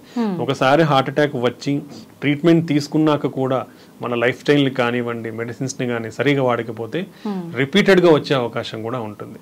సో ఇవన్నీ ఇంటర్లింక్డ్, ఒకటి ఉంటే ఇంకోటి, దాని నుంచి ఇంకోటి, ఎన్ని ఇంటర్లింక్డ్ అంటే నువ్వు ట్రీట్మెంట్ సరిగా వాడాలి, లైఫ్ స్టైల్ సరిగా పెట్టుకోవాలి, బీపీ కొలెస్ట్రాల్ షుగర్ స్ట్రిక్ట్ కంట్రోల్లో పెట్టుకోవాలి, ఎక్సర్సైజ్ బాగా చేయాలి. అంటే అన్ని చేయాలా. నేను ఎక్సర్సైజ్ చేస్తాను, ఓన్లీ లైఫ్ స్టైల్ చేస్తాను, మందులు వాడినంటే వస్తుంది, మందులు వాడతాను, లైఫ్ స్టైల్ నేను ఫాలో అవ్వను అంటే కూడా వస్తాయి. సో ఇవన్నీ interlinked. So every component in health is important. మనం చేసే ప్రతి ఒక్కటి ఇంపార్టెంట్. మందులు వాడాలి, రెగ్యులర్ గా టెస్ట్లు చేసుకొని చూసుకోవాలి, హెల్తీ ఫుడ్ హ్యాబిట్స్ చూసుకోవాలి, దాని రెగ్యులర్ గా ఎక్సర్సైజ్ చేయాలి, బ్యాడ్ హ్యాబిట్స్ కి దూరంగా ఉండాలి. ఇవన్నీ ఉంటే మన ఛాన్సెస్ ఒకసారి ఎఫెక్ట్ అయిన తర్వాత మళ్ళీ రాకుండా ఉంటుంది. అంటే మేము చాలా మందిని చూస్తూ ఉంటాం, షుగర్స్ కొలెస్ట్రాల్ బాగా స్ట్రిక్ట్ కంట్రోల్లో పెట్టుకుంటారు. వాళ్ళందరికీ కూడా 20 years నుంచి షుగర్ ఉంటుంది, బట్ వాళ్ళు ఏమి ఎఫెక్ట్ అయి ఉండరు. అంటే స్ట్రిక్ట్ కంట్రోల్ మనకున్న, ఒకవేళ ప్రాబ్లం వచ్చినా కూడా దాని ఈ విధానాల ద్వారా అన్ని కంట్రోల్లో పెట్టుకుంటే మనం ఎఫెక్ట్ కాకుండా ఉంటాం అన్నమాట. ఓకే సార్, ఎక్కువగా హార్ట్ అనగానే హార్ట్ అటాక్ ఇది ఒక్కటే అందరికి తెలుసు. ఇంకా ఏమైనా హార్ట్ కు సంబంధించి జబ్బులు ఉన్నాయి, హార్ట్ రిలేటెడ్ చాలా జబ్బులు ఉన్నాయి. అంటే మన హార్ట్ లో చాలా కాంపోనెంట్స్ ఉన్నాయి. హార్ట్ అంటే గుండె రక్తనాళాలు ఒకటే కాదు, మెయిన్ వచ్చేసి మజిల్. అంటే గుండె అంటే మజిల్. ఆ మజిల్స్ 4 గదులుగా డివైడ్ అయినాయి, రైట్ సైడ్ లెఫ్ట్ సైడ్, పైన కింద. పైన ఉన్న దాన్ని ఏట్రియం అంటాం, కింద ఉన్న దాన్ని వెంట్రికల్ అంటాం. ఈ 2 గదుల మధ్యలో డోర్స్ లాగా వాల్స్ ఉంటాయి. దెన్ కింద గదుల నుంచి మన బాడీకి సప్లై అవ్వాలి బ్లడ్ అనేది. లెఫ్ట్ సైడ్ కింద గది నుంచి అయోటా అనే మేజర్ వెజల్ వచ్చి మన బాడీకి బ్లడ్ సప్లై చేస్తారు. ఆ రెండింటి మధ్యన కూడా ఒక వాల్వ్ ఉంటుంది. నెక్స్ట్ రైట్ సైడ్ కింద గది నుంచి మన ఊపిరితిత్తులకు లంగ్స్ సప్లై ఉంటుంది. సో అక్కడి నుంచి ఆ పైప్ కి వాల్వ్ ఉంటుంది. సో టోటల్ గా 4 వాల్వ్స్ ఉంటాయి, 4 గదులు ఉంటాయి. ఇది సో ఈ వాల్వ్ ప్రాబ్లమ్స్ ఏంటంటే, ఈ వాల్వ్ సరిగా మూసుకుపోయినా ప్రాబ్లమే, ఎక్కువగా మూసుకుపోయినా, అంటే సరిగా మూసుకుపోయినప్పుడు ఏమవుతుందంటే లీక్ అవుతుంది బ్లడ్ అనేది, ముందరికి పోయి వెనక్కి వస్తుంది. అలానే సరిగా ఓపెన్ కాకుండా మూసుకొని పోయి ఉంటే ఫార్వర్డ్ ముందరికి బ్లడ్ అనేది సరిగా పోదు. సో ఈ 4 వాల్వ్స్ లో వచ్చే అవకాశం ఉండొచ్చు. కొన్ని కంజెనిటల్ గా పుట్టుకతో ఉన్న కూడా వస్తాయి, కొన్ని ఏజ్ రిలేటెడ్ వస్తాయి, కొన్ని ఇన్ఫెక్షన్స్ ద్వారా వస్తాయి. సో పలు కారణాలు ఉంటాయి విరానికి. దెన్ మజిల్ అనేది కూడా ఏంటంటే రీజనల్ థిక్గా ఉండాలి. అది మనము కొందరిలో ఫెయిల్యూర్ అవుతుంది. ఫెయిల్యూర్ అయినప్పుడు ఏమవుతుందంటే సన్నబడిపోతుంది. సన్నబడిపోయినప్పుడు వచ్చేదాన్ని డైలేటెడ్ కార్డియోమైపతి అంటాము. లేదా కొందరిలో జెనెటిక్ అబ్నార్మాలిటీ ఉండి, లేదా బీపీ ఉన్న వాళ్ళు, కిడ్నీ ప్రాబ్లమ్స్ ఉన్న వాళ్ళలో మందం ఎక్కువగా ఉండే అవకాశం. మందంగా ఎక్కువ ఉన్నప్పుడు ఏమవుతుందంటే రిలాక్సేషన్, అంటే మన గుండె ఎలా అయితే ముడుచుకుంటుందో అలా ప్యూర్ గా మళ్ళీ రిలాక్స్ అవ్వాలి, తెరుచుకోవాలి. అలా మజిల్ తిక్కుగా ఉన్నప్పుడు ఏమవుతుందంటే బాగా ముడుచుకుంటుంది కానీ సరిగా రిలాక్స్ కాదు. రిలాక్స్ అయినప్పుడు మనం రిసీవింగ్ బ్లడ్ అనేది తగ్గిపోతుంది. తగ్గిపోయినప్పుడు ఫార్వర్డ్ పంపింగ్ కూడా తగ్గిపోతుంది. సో దీన్నే హైపర్ట్రోఫిక్ కార్డియోమైపతి అంటాం. లేదా రెస్ట్రిక్ట్, అంటే ఒక్కొక్కసారి మన కండరంలో some deposits, extra fibrous deposits, amyloidosis, ఇట్లా ఎక్కువ డిపాజిట్స్ అయ్యే ఏదన్నా అబ్నార్మల్ మెటీరియల్ అనేది డిపాజిట్ అయినప్పుడు దాన్ని రెస్ట్రిక్టివ్ కార్డియోమైపతి, అప్పుడు కూడా అది రిలాక్స్ సరిగా కాదు కాబట్టి దాన్ని రెస్ట్రిక్టివ్ కార్డియోమైపతి అంటాం. సో ఇలా డిఫరెంట్ మజిల్ డిసార్డర్స్ అనేది కూడా ఉన్నాయి. దెన్ మన గుండెలో ఎలక్ట్రికల్ కండక్షన్ సిస్టమ్ ఉంటుంది. మన రైట్ సైడ్ ఏట్రియం దగ్గర మెయిన్ స్విచ్ ఉంటుంది, దాన్ని ఎస్ఏ నోడ్ అంటాం. దెన్ ఈ 4 గదుల జంక్షన్ ఉంటుంది, అక్కడ ఏవి నోడ్ అంటాం, అంటే మోడరేటర్. అంటే పైన ఎలక్ట్రికల్ యాక్టివిటీ ఇక్కడికి వస్తుంది, అప్పుడు ఈ 2 పైన కొట్టుకుంటాయి. ఇక్కడ సమ్ మైల్డ్ డిలే ఉంటుంది, ఈ డిలే అయ్యి మళ్ళీ కిందికి వెళ్ళిపోతుంది. అంటే ఇవి పుష్ చేసినప్పుడు ఇవి ఓపెన్ అవుతాయి ఇక్కడ కింద బ్లడ్ రిసీవ్ అవుతుంది. మళ్ళీ ఇది పంప్ చేసినప్పుడు ఈ పైట్ రిలాక్స్ అయితే మన బాడీకి బ్లడ్ సప్లై అవుతుంది. కొంచెం డిలే ఉంటుంది అనమాట. ఆ నుంచి మళ్ళీ కింద గదులకు ఎలక్ట్రికల్ ఇంపల్సెస్ కరెంట్ అనేది ఫ్లో అయ్యి ముడుచుకుంటాయి అనమాట. సో ఈ ఎలక్ట్రికల్ కండక్షన్ సిస్టమ్ లో ప్రాబ్లమ్స్ ఉంటే మన హార్ట్ రేట్ పెరగచ్చు, తగ్గచ్చు. సో దీంట్లో కూడా రకరకాల టెకికార్డియాస్ అంటాం అన్నమాట. సో ఇలాంటి దానిలో కూడా చాలా జబ్బులు ఉన్నాయి. నెక్స్ట్ మన గుండె చుట్టూరు ఒక పొర ఉంటుంది. ఆ పొర అంటే గుండె పైన ఒక పొర ఉంటుంది, దాని మధ్యలో చిన్న స్పేస్ మైల్డ్ ఫ్లూయిడ్ ఉంటుంది, పెరికార్డియల్ ఫ్లూయిడ్, లూబ్రికేషన్. మన గుండె మూవ్ అవుతుంటుంది కాబట్టి ఓకే ఆ స్పేస్ లో ఫ్లూయిడ్ అనేది ఎక్కువ అక్యుములేట్ అయితే పెరికార్డియల్ ఎఫ్యూషన్, అది సడన్ గా అక్యుములేట్ అవడం వల్ల ట్యాంపనేట్ అంటాం, కార్డియాక్ ట్యాంపనేట్, ఇలా సడన్ గా బీపీ పడిపోయే అవకాశాలు ఉంటాయి. లేదా ఈ ఏదైతే పొర కాల్షియం అంతా పేరుకుపోయి మందంగా అంటే స్టిఫ్ గా తయారవుతుంది. స్టిఫ్ గా తయారైనప్పుడు ఏమవుతుంది, మామూలుగా మన గుండె కొంచెం ఫ్లెక్సిబుల్ కదా, సో ఆ ఫ్లెక్సిబిలిటీ తగ్గిపోతుంది. తగ్గిపోయినప్పుడు సేమ్ మన బ్లడ్ రిసీవింగ్ తగ్గిపోయి పంపింగ్ కూడా తగ్గిపోతుంది. సో ఇలా మన గుండెలో చాలా రకాల next congenital heart problems, heart holes ఉంటాయి. కొన్ని కరెక్ట్ పొజిషన్ లో ఉండవు, పుట్టుకతో ఇటుపక్క ఉండాల్సింది ఇటుపక్క, ఇక్కడ కనెక్షన్ ఉండాల్సింది ఇటు కనెక్షన్. సో ఇవన్నీ చాలా ఉంటాయి, కాంప్లెక్స్ కంజెనిటల్ హార్ట్ డిసీజెస్ అంటాం. నెక్స్ట్ మన పల్మరీ ఆర్టరీస్ ఏవైతే రైట్ సైడ్ కింద గది నుంచి ఊపిరితిత్తులకు బ్లడ్ వెజల్స్ సప్లై చేస్తున్నాయో దాంతో బ్లడ్ క్లాట్స్ పేరుకుపోవడం కానీ, దాంట్లో ప్రెషర్స్ పెరిగిపోవడం కానీ ఇలా వచ్చే అవకాశం ఉంటుంది. సో ఆ ప్రాబ్లమ్స్ పల్మరీ హైపర్ టెన్షన్ అంటాం. సో అవి ఒక సబ్సెట్ ఆఫ్ డిసీజెస్. నెక్స్ట్ మన కింద గది నుంచి లెఫ్ట్ సైడ్ గది నుంచి మన బాడీకి సప్లై చేసే మేజర్ బ్లడ్ వెజల్ పైప్, ఆ పైప్ లో కూడా డైలేట్ అయ్యే ఛాన్స్, అన్యూరిజమ్స్ అంటాం, లేదా కోసుకుపోయే ఛాన్స్ ఉంటుంది, అయోటిక్ డిసెక్షన్స్ అంటాం. సో ఇలా మల్టిపుల్ ప్రాబ్లమ్స్ అనేది ఉండే అవకాశం ఉంది. సో దీన్ని అందరికీ కార్డియాక్ అని కాదు, కార్డియో వాస్కులర్ డిసీజెస్ అంటాం మనం ఉండే జబ్బులని. సో మన లెగ్స్ లో కానివ్వండి, హ్యాండ్స్ లో రక్తనాళాలు ఉంటాయి, అవి కూడా బ్లాక్ అయ్యే ఛాన్స్ ఉంటాయి అన్నమాట. సో ఇలాంటి హ్యూజ్ గుండె జబ్బులు అనేది చాలా రకాలు ఉన్నాయి. బట్ అన్నిట్లో కూడా 85% వచ్చేసి హార్ట్ అటాక్స్, బ్రెయిన్ స్ట్రోక్స్, దాని వల్లనే ఎక్కువ చనిపోతున్నారు. నెక్స్ట్ హార్ట్ ఫెయిల్యూర్, హార్ట్ గుండె వీక్ అవ్వడం అనమాట. సో ఇవి కామన్ కాబట్టి దాని మీద కాన్సన్ట్రేట్ చేసి పీపుల్ అనేది ఎడ్యుకేట్ అవ్వాలి. ఎడ్యుకేట్ అవి దాన్ని ఎలా నివారించాలనేది మనం తెలుసుకోవాలన్నమాట. అయితే ఇప్పుడు ఎటువంటి సందర్భాల్లో సర్జరీ అవసరం పడుతుంది, ఎటువంటి సందర్భాల్లో ట్రీట్మెంట్తో సరిపోతుంది అంటారు సార్? అంటే ఒక్కొక్క డిసీజ్కి ఒక్కొక్క ట్రీట్మెంట్ ఉంటుంది. సో బట్ మనకి ప్రతి జబ్బుకి కూడా కొన్ని గైడ్ లైన్స్ అనేది ఉంటాయి. అంటే ఈ విధంగా ఉంటే ఈ విధంగా చేయాలి అంటే మనకి గైడ్ లైన్స్ అనేది ఒక్కొక్క జబ్బుకు ఉంటాయి. బట్ మనం ప్రాక్టికల్ గా చూస్తే ఒక మనిషిలో ఒక జబ్బే ఉండదు, 2-3 ఉంటాయి. సో నువ్వు ఆ 2-3ని డీల్ చేసేటప్పుడు ఇట్స్ కాల్డ్ ఇండివిడ్యువలైజ్డ్ పర్సనలైజ్డ్ ట్రీట్మెంట్. అంటే ఈ గైడ్ లైన్స్ ని ఫ్రేమ్ గా పెట్టుకొని బేసిక్ ఫ్రేమ్ గా ఏది కరెక్ట్ ట్రీట్మెంట్ అనేది మనం డిసైడ్ చేస్తాం అన్నమాట. అది important. That is called patient centric approach అంటాం. అంటే పేషెంట్ కి ఏం ప్రాబ్లం ఉంది, ఎటువంటి ప్రాబ్లమ్స్ ఉన్నాయి అవి చూసుకొని, అంటే గుండెది ఒకటే కాదు, వాళ్ళ కిడ్నీ ప్రాబ్లమ్స్ ఉంటాయి, లంగ్ ప్రాబ్లమ్స్ ఉంటాయి, లివర్ ప్రాబ్లమ్స్ ఉంటాయి. సో ఇట్లా ఒక జబ్బుకి ఒక ప్రాబ్లం అంటే treatment is very easy. But అలా మనకు ఉండదు. ప్రజెంటేషన్ పేషెంట్స్ వచ్చినప్పుడు మల్టిపుల్ ప్రాబ్లమ్స్ ఉంటాయి వాళ్ళలో. సో అలా అన్ని ప్రాబ్లమ్స్ ని చూసి వాళ్ళకి ఏది బెస్ట్ ట్రీట్మెంట్ స్ట్రాటజీ అనేది డిసైడ్ చేయాల్సిన అవసరం ఉంటుంది. ఇప్పుడు ఫర్ సపోజ్ హార్ట్ అటాక్ లో గుండె రక్తనాళాలు బ్లాక్స్ మూసుకుపోయినప్పుడు ఇచ్చే ట్రీట్మెంట్ మనకు తెలిసింది 2 స్టంట్స్ కానివ్వండి, open heart surgery, bypass. But ఇంతకు ముందు 20 సంవత్సరాలకు ముందు తీసుకుంటే మనకి పెద్దగా ట్రీట్మెంట్స్ లేవు. బట్ ఇప్పుడు ఎవ్రీథింగ్, ఈవెన్ నువ్వు వాల్వ్ మార్చాలన్నా, ఏదైతే మేజర్ వాల్వ్స్ ఉన్నాయో అవి మార్చాలంటే కూడా ఓపెన్ హార్ట్ సర్జరీ అవసరం లేకుండా ట్రీట్మెంట్స్ అనేది వచ్చేసాయి. ఇప్పుడు వెరీ అడ్వాన్స్డ్ నౌ. గుండె జబ్బులను ట్రీట్ చేసే విధానాలు ఎంత అడ్వాన్స్డ్ అంటే అంత అడ్వాన్స్ అయిపోయాయి. సో ఓపెన్ హార్ట్ అవసరం లేదు మెజారిటీ వార్డ్స్ కి. నువ్వు ఓపెన్ హార్ట్ లేకుండా చిన్న మన రక్తనాళాల ద్వారా ట్యూబ్స్ పంపించి ట్రీట్ చేసేయచ్చు majority. But it's somewhat costly affair mildly, because అన్ని లేటెస్ట్ టెక్నాలజీస్, లేటెస్ట్ అడ్వాన్స్మెంట్స్ కాబట్టి సమ్ ప్రైస్ ఇస్ దేర్. అది ఇంపార్టెంట్. సో నెక్స్ట్ అది హార్ట్ అటాక్స్ తీసుకుంటే, రెండోది heart valves problems. Valves problems కూడా ఇంతకు ముందు ఓన్లీ ఓపెన్ హార్ట్ చేసి వాల్స్ రిప్లేస్ చేసేవాళ్ళు. అంటే ఇవన్నీ కూడా ఏంటంటే ఈ పేషెంట్ ఏజ్ ఎంత, సివియారిటీ ఎంత, వాళ్ళకి అదర్ ప్రాబ్లమ్స్ ఏమున్నాయి, ఓకే, ఇవన్నీ తీసుకొని మనం డెసిషన్ మేకింగ్ ఉంటుంది. సో వీళ్ళల్లో ఓపెన్ హార్ట్ సర్జరీ బెస్టా, లేదంటే అది అవసరం లేకుండానే ట్రీట్ చేయొచ్చా, లేదా మందులతోనే ట్రీట్ చేయొచ్చా అనేది మనం డెసిషన్ సివియారిటీని బట్టి, ఏజ్ని బట్టి మనం డెసిషన్ మేకింగ్ అనేది ఉంటుంది. నెక్స్ట్ ఇప్పుడు ఎలక్ట్రికల్ కండక్షన్ సిస్టమ్ ప్రాబ్లమ్స్ ఉంటాయి, దానికి డెఫినెటివ్ ట్రీట్మెంట్స్. హార్ట్ రేట్ పడిపోయింది అంటే పేస్ మేకర్ వేయించుకోవాలి.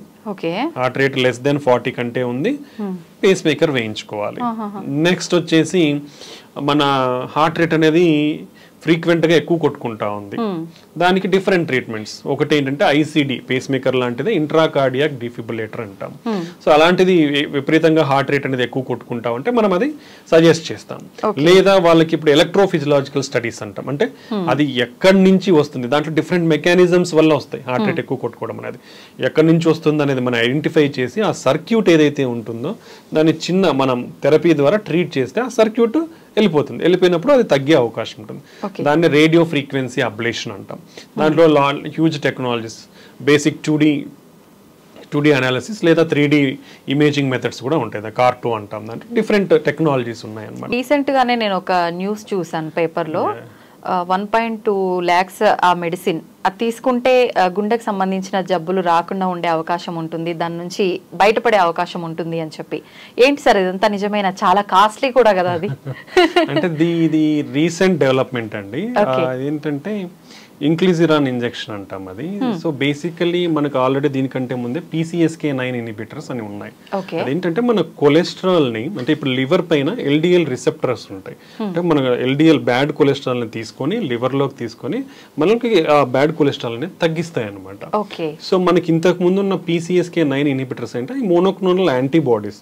ఆ యాంటీబాడీస్ ఇచ్చినప్పుడు బాడీలో అవి PCSK9 కి అటాచ్ అయిపోయి, సో ఆ ఎఫెక్ట్ అంటే ఆ PCSK9 ఎంజైమ్ ఏదంతా ఆ ఎఫెక్ట్ LDL రిసెప్టర్స్ మీద లేకుండా ప్రభావితం చూపేది. దాని ద్వారా LDL రిసెప్టర్స్ అనేది లివర్ పైన అబండెంట్ గా ఉండి LDL బ్యాడ్ కొలెస్ట్రాల్ అనేది లివర్ లోకి తీసుకొని డిస్పోజ్ చేయడం వల్ల కంట్రోల్ చేసేది. అది ఒక మెకానిజం. ఇప్పుడు ఈ ఇన్క్లిజిరాన్ ఏంటంటే, ఈ ఇన్క్లిజర్ అనేది జీన్ లెవెల్లో మనకి, అంటే RNA సైలెన్సింగ్ RNA జీన్ లెవెల్లో పనిచేస్తుంది అనమాట. అదేమవుతుందంటే అది ఇవ్వడం వల్ల జీన్ లెవెల్లో టోటల్ గా ఈ PCSK9 ఏదైతే ఉందో దాని ప్రొడక్షన్ నే కంప్లీట్ గా తగ్గించేస్తుంది. అప్పుడు ఇది వచ్చి దీనికి LDL రిసెప్టర్స్ అనేది అటాచ్ కాదు కదా. అటాచ్ కానప్పుడు అబడెంట్ రిసెప్టర్స్ అనేది లివర్ పైన ఉండి ఈ LDL బ్యాడ్ కొలెస్ట్రాల్ తీసుకొని తగ్గించేస్తుంది అనమాట లివర్. సో ఈ రెండింటికి ఇంతకు ముందు ఉన్న కాంపౌండ్ ఏంటంటే మోనోక్లోనల్ యాంటీబాడీస్. అంటే PCSK9 ప్రొడ్యూస్ అవుతుంది, బట్ దాని యాక్షన్ ని ప్రివెంట్ చేసేది యాంటీబాడీస్. ఇప్పుడు ఈ కొత్తగా వచ్చిన ఇంజెక్షన్ ఏంటంటే ఆ ప్రొడక్షన్ నే తగ్గించేస్తుంది అనమాట. అది బెనిఫిషియల్. ఇది ఎక్కడ మేజర్ బెనిఫిషియల్ అంటే, ఇంతకు ముందు అది అట్లీస్ట్ 2 వారాలకు ఒక ఇంజెక్షన్ తీసుకోవాలా PCSK9 ఇన్హిబిటర్స్ అనేది. ఇది only they are recommending yearly 2 injections. Initial first year లో అయితే 0, 3, 12. అంటే ఫస్ట్ ఇంజెక్షన్ 0 ఫస్ట్ తీసుకున్న తర్వాత 3 నెలలకు ఒకటి తీసుకొని మళ్ళీ సంవత్సరానికి ఒకటి. ఫస్ట్ సంవత్సరంలోనే 3 ఇంజెక్షన్లు అవుతుంది, కానీ ఆ తర్వాత ఎవ్రీ ఇయర్ 2 ఇంజెక్షన్స్ తీసుకుంటే మన కొలెస్ట్రాల్ లెవెల్స్ అనేది కంట్రోల్లో ఉంటాయి, కాబట్టి హార్ట్ అటాక్స్ అనేది తగ్గుతాయి అనేది మనకి వచ్చింది.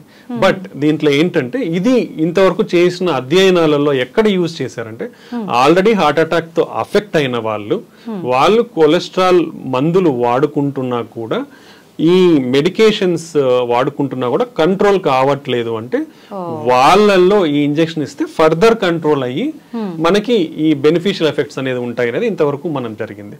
సో ఈ ఇంజెక్షన్ కూడా ఏంటంటే ఆల్మోస్ట్ 56% ఆఫ్ LDL కొలెస్ట్రాల్ ని తగ్గిస్తుంది అనమాట. ఇది మనకున్న ఇంతవరకున్న అధ్యయనాలతో ఇది. సో ఇంతకుముందు మనం మెడికేషన్స్ టాబ్లెట్స్ అయితే రోజు వేసుకోవాలా, చిన్నపాటి సైడ్ ఎఫెక్ట్స్, కండరాల నొప్పులు, ఇలా మైల్డ్ లివర్ ప్రాబ్లమ్స్ కొందరిలో వచ్చే అవకాశం ఉంటుంది. బట్ దాని కాస్ట్ తీసుకుంటే తక్కువ ఉంటుంది, బట్ డైలీ తీసుకోవాలి, ఆ డిస్కంఫర్ట్ అనేది ఉంటుంది. ఆ నెక్స్ట్ లెవెల్లో వచ్చింది ఏంటంటే నెలకు 2 ఇంజక్షన్లు తీసుకునేది వచ్చింది. ఆ దాని కాస్ట్ కూడా ఎక్కువే ఉండేది. అది almost per year it will go up to 4 lakhs వరకు అయ్యేది. ఇప్పుడు ఈ ఇంజెక్షన్ లో మేజర్ అడ్వాంటేజ్ ఏంటంటే నంబర్ ఆఫ్ డోసెస్ అనేది తగ్గిపోయి సంవత్సరానికి 2. సో అది అడ్వాంటేజ్. సో మనకి ఆ సైడ్ ఎఫెక్ట్స్ కానివ్వండి, రోజు తీసుకోవాల్సిన అవసరం కానీ లేకుండా మన కొలెస్ట్రాల్ ని తగ్గించుకునే విధానం అనమాట. ఇది ఒక కొలెస్ట్రాల్ ని తగ్గించుకునే విధానం ఒకటే. ఓకే, సో ఇది రీచ్ లో దీని వల్ల సైడ్ ఎఫెక్ట్స్ ఏమి ఉండవంటారా సార్? చిన్నపాటి సైడ్ ఎఫెక్ట్స్ అంటే మనం సబ్క్యూటేనియస్ ఇస్తాం కాబట్టి లోకల్ సైట్ రియాక్షన్స్ అనేది తప్ప మేజర్ ఏం లేదు. సో ఇది మనము ఎవరిలో ఇస్తామనేది మనం తెలుసుకోవాల్సిన విషయం. రెండోది ఏంటంటే మనకున్న కొలెస్ట్రాల్ లోయరింగ్ ఏజెంట్స్ ఏవైతే ఉన్నాయో కూడా అవి కూడా almost high dose statins plus other ezetimibe ఇట్లాంటి కొన్ని డ్రగ్స్ ఉన్నాయి. దానితో కూడా 50-60% కొలెస్ట్రాల్ తగ్గుతుంది. ఈ but only advantage is డోజింగ్. Only 2 injections 2 times in a year me cholesterol ని కంట్రోల్ పెట్టుకోవచ్చు, రోజు వాడాల్సిన అవసరం లేదు. సో ఇది ఒకటే దాని అడ్వాంటేజ్. ఇది ఇంకా ముందు డ్రగ్స్ తో పోలిస్తే ఎంత ఎక్కువ తగ్గిస్తుంది అనేది ఇంకా మనకు అధ్యయనాల్లో జరగాలి. ప్లస్ ఎవరు ఆల్రెడీ హార్ట్ అటాక్ తో కానీ కాకుండా ఇలా అఫెక్ట్ కాని వాళ్ళల్లో ఇస్తే ఎంత తగ్గుతుంది, ఎంత రిస్క్ వీళ్ళకి రాకుండా ఉంటుంది అనేది ఇంకా మనకు స్టడీస్ అనేది రావాలి. ఎనీవే ఇట్ ఈస్ దాని ఎఫెక్ట్ అయితే కొలెస్ట్రాల్ లోయరింగ్ కాబట్టి ఈవెన్ అఫెక్ట్ కాని వాళ్ళు కూడా ఎవరికైనా కొలెస్ట్రాల్ లెవెల్స్ ఎక్కువ ఉంటే ఆల్మోస్ట్ వాళ్ళకున్న కొలెస్ట్రాల్ లెవెల్స్ 50% వరకు తగ్గే అవకాశం అయితే ఉంటుంది. ఓకే సార్, మనం ఎన్ని రకాల రీజన్స్ ఉన్న హార్ట్ అటాక్ రావడానికి ముఖ్యంగా కొలెస్ట్రాల్ అని చెప్పి ఎక్కువగా మాట్లాడుకుంటున్నాం. నిజంగా అసలు ఎంత ఉండాలి కొలెస్ట్రాల్ లెవెల్స్ అనేది? టోటల్ కొలెస్ట్రాల్ అనేది లెస్ దెన్ 200 ఉండాలి. ఎల్డిఎల్ కొలెస్ట్రాల్ అనేది మన రిస్క్ చేస్తాం అంటే ప్రతి ఒక్క మోర్ దెన్ 40 years పైన ఉన్న వాళ్ళకి మనకి రిస్క్ స్కోరింగ్ సిస్టమ్స్ అనేది atherosclerotic vascular atherosclerotic disease scoring system ASCVD vascular disease risk scoring systems. అది కొన్ని పారామీటర్స్ మన బీపీ లెవెల్స్ ఎంత ఉన్నాయి, కొలెస్ట్రాల్ లెవెల్స్ ఎంత ఉన్నాయి, మనకు షుగర్ ఉందా లేదా అనేది కొన్ని కన్సిడర్ చేసుకొని రిస్క్ స్కోరింగ్ ఉంటుంది. లో, intermediate, high, very high risk అన్నట్లు ఉంటుంది అనమాట. సో ఈ రిస్క్ స్కోర్ని బట్టి మనం లెవెల్స్ అనేది కంట్రోల్లో పెట్టుకోవాలని చూస్తారు. యూజువల్ గా ఎల్డిఎల్ కొలెస్ట్రాల్ అనేది లెస్ దెన్ 100 ఉండాలి. లెస్ దెన్ 100 ఉంటే మనం తక్కువ రిస్క్ లో ఉన్నట్టు. దానికంటే తక్కువ ఉంటే ఇంకొంచెం బెనిఫిట్స్ ఉంటాయి అనేది ఉంది. అంటే ఎంత తక్కువ ఉంటే అంత బెనిఫిట్ అనేది ఇంపార్టెంట్. సో ఇలా మనం కొలెస్ట్రాల్ లెవెల్స్ ని total cholesterol, LDL cholesterol, HDL cholesterol అనేది మోర్ దాన్ 50 to 60 ఉండాలి. ఓకే, దెన్ ట్రైగ్లిజరైడ్స్ అనేది లెస్ దాన్ 150 ఉండాలి. దెన్ ఇవి కాకుండా మనకి నాన్ హెచ్డిఎల్ కొలెస్ట్రాల్ అంటే హెచ్డిఎల్ అంటే గుడ్ కొలెస్ట్రాల్, అది కాకుండా మిగతా మొత్తం కొలెస్ట్రాల్ ని నాన్ హెచ్డిఎల్ కొలెస్ట్రాల్ అంటాం. సో ఆ నాన్ హెచ్డిఎల్ కొలెస్ట్రాల్ కూడా లెస్ దెన్ 100 ఉండాలి. ఓకే, అంటే ఇది మనం ఆడవారిలో అయినా మగవారిలో అయినా ఏజ్ వాళ్ళలో అయినా ఇంతే నెంబర్ ఉండాలా సార్? అందరిలో. ఓకే, దెన్ మనకి ఈ కొలెస్ట్రాల్ కాకుండా అదర్ కాంపోనెంట్స్ కూడా మనం కన్సిడర్ చేయాలి అనేది కొత్త గైడ్ లైన్స్ సూచిస్తున్నాయి. పర్టికులర్లీ ఇన్ఫ్లమేషన్ అంటాం, ఈ అంటే చెడు కణాలు రియాక్షన్ అంతా కూడా మనం ఇన్ఫ్లమేషన్ అంటాం. అది హై సెన్సిటివ్ సిఆర్పి అంటాం, అది లెస్ దాన్ 2 nanograms/deciliter ఉండాలి. దెన్ అపోలైపోప్రోటీన్ బి అంటాం, దెన్ అనదర్ అపోలైపోప్రోటీన్ బి కూడా లెస్ దాన్ 100 ఉండాలి. Next you're having one lipoprotein A అనేది లెస్ దాన్ 50 ఉండాలి.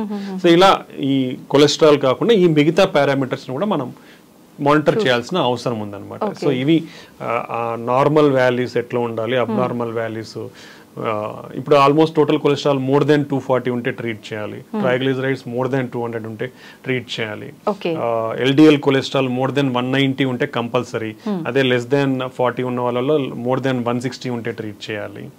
ఓకే, ఇవి మనకున్న గైడ్ లైన్స్. సో ఇవన్నీ డిఫరెంట్ కంట్రీకి డిఫరెంట్ గైడ్ లైన్స్ ఉన్నాయి, బట్ ఆల్ గైడ్ లైన్స్ కూడా ఇవే సూచిస్తాయి అనమాట. సో డెఫినెట్లీ అందరూ కూడా at the age of 21 years cholesterol screening అనేది స్టార్ట్ చేయాలి. ఒకవేళ నార్మల్ ఉంటే ఎవ్రీ 5 years కి చేయించుకోవచ్చు. అబ్నార్మల్ ఉంటే మనం దాని స్ట్రిక్ట్ లో life style initially life style measures అంటే ఇప్పుడు మైల్డ్ బార్డర్ లైన్ ఉన్నాయి అనుకోండి, లైఫ్ స్టైల్ మెజర్స్ ద్వారా లైక్ ఫుడ్, హెల్తీ ఫుడ్ తీసుకోవడం, ఆయిల్ ఫుడ్స్ తగ్గించుకోవడము, దెన్ కావాల్సినంత మాత్రమే మనం ఫుడ్ ఇంటేక్ అనేది ఉండడం, ఎనర్జీ ఎక్స్పెండిచర్ ఉండడం, ఆ బ్యాలెన్స్డ్ ఫుడ్ అనేది important. Next regular exercise, daily exercise అనేది మనం ఎనర్జీ స్పెండ్ చేయాలి. సో ఇవన్నీ చేసినప్పుడు కూడా మనం కొలెస్ట్రాల్ లెవెల్స్ ని కంట్రోల్ చేసుకునే అవకాశం ఉంటుంది. ఇది ఈ లైఫ్ స్టైల్ మెజర్స్ తో కూడా కంట్రోల్ కానప్పుడు then we have to go for drug therapy. So ఈ విధంగా మనము స్ట్రాటజికల్ గా మనము మనకు చెక్ చేసుకొని లైఫ్ స్టైల్ ని మార్చుకోగలిగితే మెజారిటీ ఆఫ్ ద టైం తగ్గించుకునే అవకాశం ఉంటుంది. ఓకే సార్, చాలా మంది చెప్తుంటారు నెయ్యి తీసుకోవడం అనేది మంచిది, గుడ్ కొలెస్ట్రాల్ ఉంటుంది అని చెప్పి, కానీ ఎంత మోతాదులో తీసుకుంటే అది మంచిది అనేది కూడా లిమిట్ చూసుకోవాలంటుంటారు కదా, అలా చూసుకోవాలంటారా నెయ్యి విషయంలో కూడా? డెఫినెట్లీ అండి. యాక్చువల్లీ దీంట్లో కొన్ని ప్రొటెక్టివ్ కాంపౌండ్స్ ఉన్నాయి లిపిడ్స్ పరంగా చూసుకుంటే, కొన్ని మోనో సాచురేటెడ్ ఫ్యాటీ యాసిడ్స్ ఇవి కూడా ఎక్కువనే ఉన్నాయి. సో రెండు రకాలు ఉన్నాయి కాబట్టి సో మనకు రికమెండేషన్స్ ఉన్నాయి గీ వరకు. సో 1 teaspoon పర్ డే అదైతే డైలీ రికమెండెడ్ తీసుకోవచ్చు. సో అంతకు మించి తీసుకుంటే some bad cholesterol definitely increase అయ్యే ఛాన్స్ డెఫినెట్లీ ఉంది. సో దట్స్ వై ఇంటి లాట్ ఆఫ్ స్టడీస్ కూడా జరిగాయి ఎంత అమౌంట్ ఆఫ్ గీ తీసుకోవాలి. Particularly Indians are more familiar with intake of ghee. ఎక్కువగా నెయ్యి తీసుకునే అలవాటు అనేది మన సాంప్రదాయాల ఆచరణలో ఉంది కాబట్టి సో మన రిస్క్ ప్రొఫైల్కి ఎలా ఉందనేది కూడా స్టడీస్ జరిగాయి. దాంట్లో మనకు రికమెండేషన్స్ ఏంటంటే ఈ ఎవరైతే ఓన్లీ 1 teaspoon వరకు నెయ్యి ఒక రోజుకి తీసుకుంటే వాళ్ళకి హార్ట్ అటాక్స్ అనేది ఆర్ హార్ట్ ప్రాబ్లమ్స్ అనేది తక్కువగా ఉన్నాయి. అదే దానికంటే ఎక్కువగా తీసుకుంటే వాళ్ళల్లో హార్ట్ హెల్త్ ప్రాబ్లమ్స్ అనేది పెరిగే అవకాశం ఉంది. So 1 teaspoon per day is recommended. పాలు పెరుగు విషయానికి వస్తే చాలా మంది అది కూడా అంటుంటారు కొలెస్ట్రాల్ ఎక్కువగా తీసుకోవద్దు అని చెప్పి. తీసుకోవచ్చండి. మనకి even best diet mediterranean diet అనే చెప్తాము హార్ట్ రిలేటెడ్ గా తీసుకుంటే. దాంట్లో కూడా మనకి it is recommended dairy products అనేది తీసుకోవచ్చు అనేది. ఈవెన్